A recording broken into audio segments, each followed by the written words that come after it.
Salama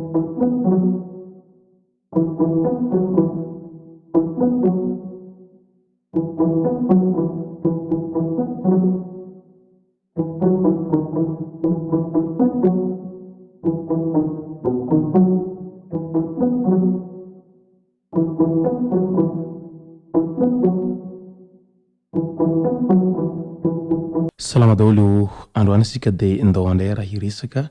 mahakasika ny olo malaza antsika izay malagasy monina sy mipetraka ao France ao. Tsy iza moa izany olo malaza antsika izany ary tena fantatsika tsara izany olona andeha ho resantsika androany izany fa Andriamatoa Andriabiahary. Rehefa ela no tsy heno Andriamatoa Andriabiahary taoriny ireny ankamoaka izay nipopoaka mihitsiny talohan'ny fifidianana filoham-pirenena ireny ka izao ndray Andriabiahary dia niverina amin'ny endriny vaovao amin'izay hanatra madinidinika sy ny torohevitra ary ihany koa niresadresaka izay nataony tao mipejiny tao. Nandefafatra moa i Andriabiahary tamin'ity herinandro ity mahakasika any olana izay misy eo amin'ny Andriamatoa sy teny sy ny colonel Rabejila ao Toliarao amin'izao fotoana izao ka izay no voaboasina amintsika atao anatin'ity video ity ka manasitsika rehetra anaraka an'ity video ity hatramin'ny farany. Aza tino ny milaiky ny video antsika ary tsarovatra ny miabony amin'ny chaîne antsika mba ahafahanareo manaraka tsy tapaka ny video zay lefa misy tonga dia vatagasa toy izao ny fanaovana azy. Tsy ampiandrely isika fa avy hatrany tonga dia vavany daoary. Vao miresaka any Andriabiahary isika dia tonga ao an-tsaintsika avy hatrany ilay ankamoaka marobe izay nataony talohan'ny fifidianana filoham-pirenena farany teo iny izay isan'ny tena nahafantarany be sy ny maro an'izany Andriamatoa Andriabiahary zany moa ireny ankamoaka isan-karazany izay nataony talohany ny fifidianana filoham-pirenena iny ka tena nazahoany mpanaraka maro dia maro tao mipejiny tao anatin'ny Facebook ny tao. Ka noho izany dia maro ny vahoaka nanantena fatratra an'izany Andriabiahary zany tamin'ireo ankamoaka izay nataon'ireo ary naro ihany koa ny vahoaka izay niandry pirofo avy any amin'ny Andriabiahary mahakasika aniny izay fivanihanana izy sy ny Andriamatoa saigy ka ino zao ny tena action faramparany nahitana an'izany Andriabiahary zany tena aktif indrindra tao amin'ny Facebook ny tao. Taorian'iny moa rehefa nandeha iny fasafasy izay nifanaovany tamin'ny Andriamatoa saigy tamin'iny fotoana iny dia indroara fa tsy nanana pirofo i Andriabiahary nanomboka teo dia toa lefilefy laza izany fisina Andriabiahary zany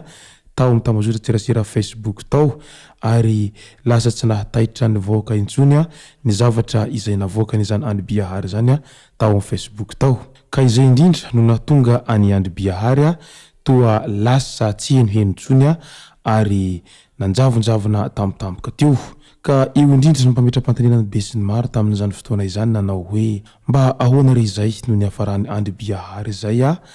toa tsy naneho hevitra ara-politika intsony mandraka ity androany sa ve natahotra an'ilay famoahana any fikarohana any Andriabiahary izay nataony fanjakana malagasy iny no nahatonga ny Andriabiahary tsy niteny intsony mandraka androany ho ireo olona izay mpanara-baovao sy ireo malagasy izay mpandalina resaka politika izay. Rehefa ela no tsire izay Andriabiahary zay ary efa elany koa ny tena ny niezaka tsy naneho hevitra tao amin'ny pejiny tao mahakasika ny politika sy ny savorovoro ara-politika izay iainan'ny Madagasikara sy ny malagasy rehetra amin'izao fotoana izao fa indroary fa namoaka hevitra indray izy tamin'ny ity herinandro ity izay nandefa hafatra manokana ho an'ny Andriamatoa sy teny Randrianasolony Haiko sy ireo kandida namany izay samy zanaky ny Toliara tao amin'ny Toliara voalohany tao. Nilaza Andriamatoa Andriabiahary tamin'izany fa hitako daholo ho izy ny zava-mitranga ao Toliara voalohany ao amin'izao ankatoko ny fivoahany vokatra ofisialy izay hoavoaka na HCC afaka andro vitsivitsy zao ho izy. Fa ny mahamenatra dia mahita ianareo izay samy zanaky ny Toliara lasa mifandramatra sy miady amin'izao fotoana izao satria fantako tsara ary tsapako fa samy te ho eo amin'ny plasy amin'ny masom-bavam-bahoaka io ianareo rehetra fa kosa aoka tsy izay noho ny hafanampo amin'ny te hazo seza izay no hibaiko anareo izy fa mba aoka samy tokony handintena sy hisaintsaina avokoa mialohany hiteny sy hivazavaza irany tambazotra tserasera Facebook ho hiatrany Andriabiahary. Notsindriny tsara nandritra izay fanambarana izay moa fa mitodika manokana amin'ny andriamatoa sy teny Randriana Solony Haiko ny tenako izy fa satria ianao sy teny Randriana Solony Haiko no tena hitako fa miavaka indrindra amin'ireo kandida rehetra nirotsaka ao toliara voalohany ao amazoky be toara ianao ary ampanajana no itenenako anao amin'ny ireto resaka vitsivitsy izay mahakasika ny zava-mitranga ao toliara voalohany amin'izao fotoana izao ireto. Raha ampitahaina ny niveau izay anananareo rehetra nirotsaka ao toliara voalohany ao izy Andry Biary dia ianao sy teny no tena miavaka indrindra amin'iretsy kandida izay namanao iretsy. Tsy hitovy amin'ireo mihitsy ny ianao satria ny niveau anao ho izy dia tsy niveau national intsony fa niveau international. Matoy ianao zay efa lany filohan'ny federation manerany Afrika midika izay fa international ny niveau anao fa tsy niveau national. Tsy mbola nisy tamin'ny malagasy no lany tamin'izany fifidianana international izany raha tsy ianao irery ho izy ka noho izany tsy afaka ampitahina aminao mihitsiny ireto kandida namanao ireto noho ianao izay miavaka indrindra amin'izy ireo amahanao efa azo lazaina fa kandida international izay fa tsy national intsony ka aoka ianao tsy hidina amin'ny niveau anireo kandida izay mifaninana aminao efa hatramin'izay ireo ho izy fa ianao dia olona tena miavaka indrindra ho hiatrany Andry Biary. Raha tsy hivina ny tantara ho izy talohany ianao izay hirotsaka ho filoham-pirenena dia efa nilaza ny tenako fa isy teny dia isan'ny malagasy afaka tsara atokisana hanavitra any Madagasikara. Ary maro moa ny vahoaka izay niandrandra anao tamin'izay fanafahanao any Madagasikara izay dia iny ianao fa nirotsaka ho fidina ho filoham-pirenena farany teo iny ka maro ny vahoaka izay nanaradianao ary maro ihany koa nanantena fa isy teny no vahaolana amin'ny tindray mitoraka ity fa ny indro kely ho hiatrany Andry Biary ny fanaovanao aniny fampielezan-kevitra iny tena nanimba zavatra maro be satria lasa maro amin'ny malagasy no diso fanantenana indray vantany vao nahita anao nanao aniny fampielezan-kevitra iny. Raha toa ka niaradia tamin'ireo kolektifan'ny kandida ianao tany am-piandohana izay niaraka tsy nanao fampielezan-kevitra fa niezaka niara-ny tokona mba ho fampanajana ny rariny sy ny hitsiny nefa taty afara ianao no ny entim-pody diso tafahoatra ho hiatrany Andry Biary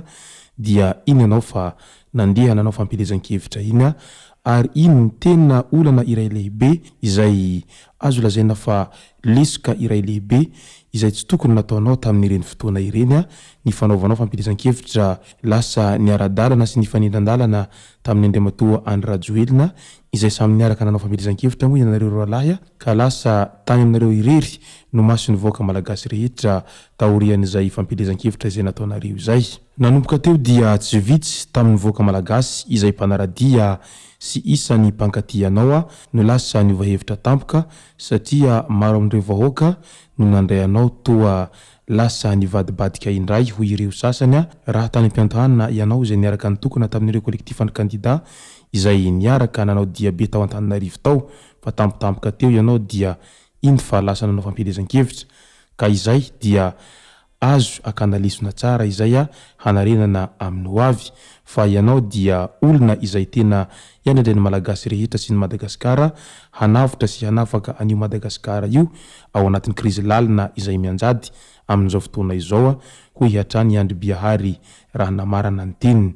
Izay moa no masaka azo naroso tompoko lahy sy tompoko vavy misaotra antsika rehetra nanaraka an'ity vidéo ity hatramin'ny farany azadiny ny milaiky ny vidéontsika ary tsarovatra ny miabony amin'ny chaîne-ntsika mba afanareo manaraka tsy tapaka ny vidéo zay lefana amin'ny sisy tonga tao tagasy tompoko lahy sy tompoko vavy mankasitraka dia mirary soa.